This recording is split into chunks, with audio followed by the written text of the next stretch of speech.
Hello and welcome to Currency Point, presented by me, Evan Lucas, for FP Markets. As always, please have a very good read through of the disclaimer on screen. Everything in this video is general in nature. None of it should be relied upon as any form of advice. FP Markets does not know your personal scenario nor your personal financial goals, and therefore none of it should be relied upon as any form of advice at all. It is just general in nature only. Really want to drill into what's been quite an interesting week that's just gone by with regards to US yields. I know I've been very strong on it, and I still absolutely believe in it in terms of being the best indicator, particularly against funding currencies. The yen and the euro very much are linked to this trade at the moment. And why I highlight that is that last week, that 30-year yield that we saw on Tuesday pushed all the way through the curve down, and that's not what you'd expect. There was a real big buying up, and I understand that that's probably part of the reason you've moved it. But it moved through the yield curve, it pushed it down, yields dropped to, in the 10-year for example, dropped 12 basis points through the week, got down to 162 and still seems to be easing further. I'll come to that in a minute, but why it's interesting is that CPI data last week out of the US was really strong, better than expected.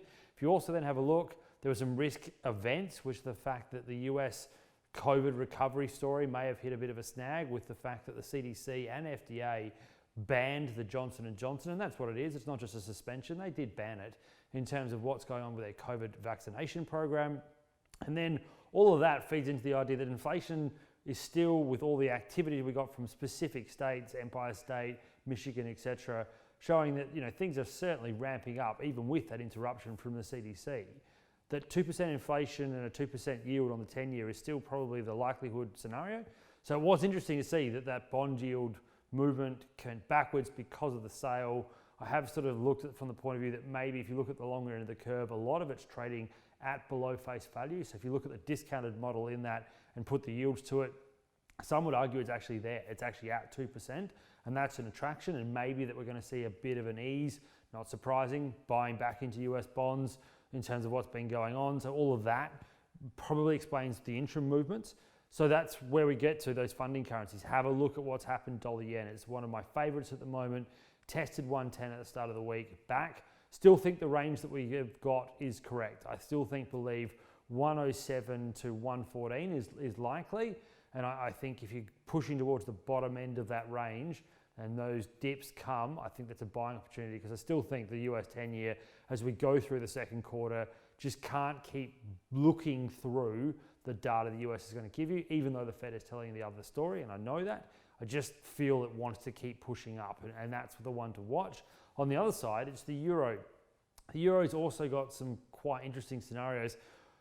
Europe's equity market has actually in the first quarter outperformed its US peers. If you look at the stock 600, it was up on a total returns basis 10.4 versus 10.39, so near enough to even.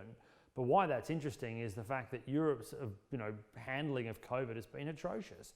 And that, I think, is also not a hard thing to say. It's a fact. But yet, the fact the ECB and all central governments inside the bloc are going to continue to stimulate their economy, it is a driver for equities. So therefore, that funding side of the euro is there. That incredibly low rate that you're getting from the euro is going to remain.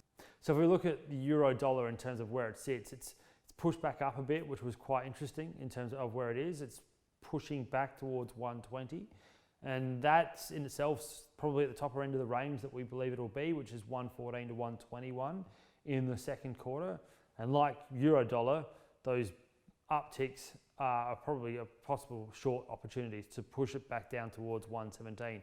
So keep an eye on euro dollar as well. But in the main, they're the trades I'm watching quite closely, and I don't think you need to deviate much away from that, and therefore I'll be continuing to watch that trend for a foreseeable future.